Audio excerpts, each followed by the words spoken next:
আসসালামু আলাইকুম সবাই, কেমন আছো? আলহামদুলিল্লাহ, আমিও ভালো আছি। তো আজকে গেছিলাম পাবনার উদ্যোক্তা মেলাতে। 30 টাকা থেকে শুরু করে সুন্দর সুন্দর ক্লিপ, কসমেটিক, 100 এবং 150 টাকা করে সুন্দর বালিশের ওয়ার, ঘর সাজানোর কার্ড, মিরর, সুন্দর সুন্দর স্মেলের পারফিউম।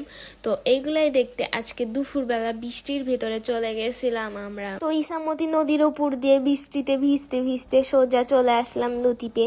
লতিফে থেকে সোজা হাঁটতে হাঁটতে এখন চোখে পড়লো কি নতুন পিলার দুইটা কেমন যেন ভাঙা হয়েছিল। যাই হোক, ওটা দেখতে দেখতে শহরের ভিতর চলে আসলাম। শহরের ভিতরে এসে দেখি বাপরে বাপ, কিছুদিনের মধ্যে বিল্ডিংটা এত বড় হয়ে গেছে। তো যাই হোক, সামনেই মেলার দিকে সোজা চলে যায়। তো প্রথমেই আগে আমি মেলার লোকেশনটা দেখাইনি। মেলার লোকেশনটা হলো পাবনা নিক্সন মার্কেট। নিক্সন মার্কেটের সামনে মুক্তমঞ্চে আসলে মেলাটা হয়। তো ঢুকতেই আমরা চোখে পড়লো আগে অনেক রকমের তেঁতুল, আম, সব কিছুর আচার, তারপর প্রাকৃতিক মধু, অলিভ অয়েল, অনেক রকমের তেল, তারপর মেয়েদের কসমেটিক, কানের দুল, সব কিছু। এখান থেকে মেলাটা আসলে দুপুরবেলা মেলাতে গেছিলাম, তো এই জন্য আসলে মেলাতে ওরকম মানুষজন ছিল না। এরপর আবার বৃষ্টি হচ্ছে। তো মেলাতে ঢুকতেই প্রথমে আপনাদের চোখে পড়বে সুন্দর সুন্দর সিরামিকের চুড়ি, যেগুলো কিনা জোড়া 150 করে ছিল। এমনকি সুন্দর সুন্দর কালারও এখানে আছে, সব বয়সের মানুষের জন্য। অর্নামেন্টস, এমনকি ডায়মন্ড কাটের রিংস,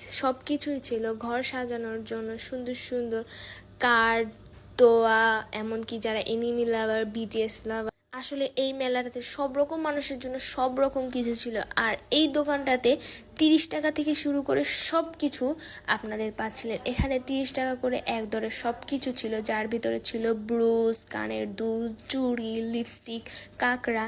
আবার পাশের দোকানটাতে ছিল সুন্দর সুন্দর টপস, ফাস্টফুডের দোকান সহ অনেক কিছু।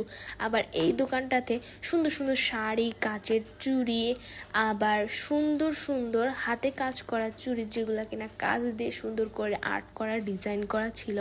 আবার পাশের এই দোকানটাতে সুন্দর সুন্দর কানের ছোট ছোট টপস।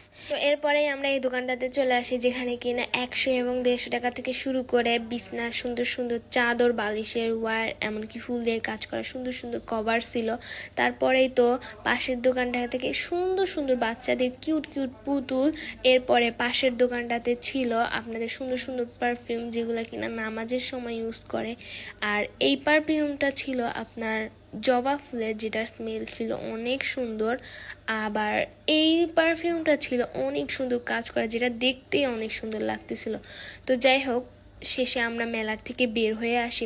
তো এরপরে তো মেলা থেকে আমরা বের হয়ে যাই। মেলা থেকে বের হওয়ার পরে আমার ফ্রেন্ড তো বাসায় যাওয়ার জন্য পুরো ছুটি করতেছিল। যাই হোক, রাস্তার পাশেও দেখলাম অনেক খোরমা এগুলা বিক্রি করতেছিল।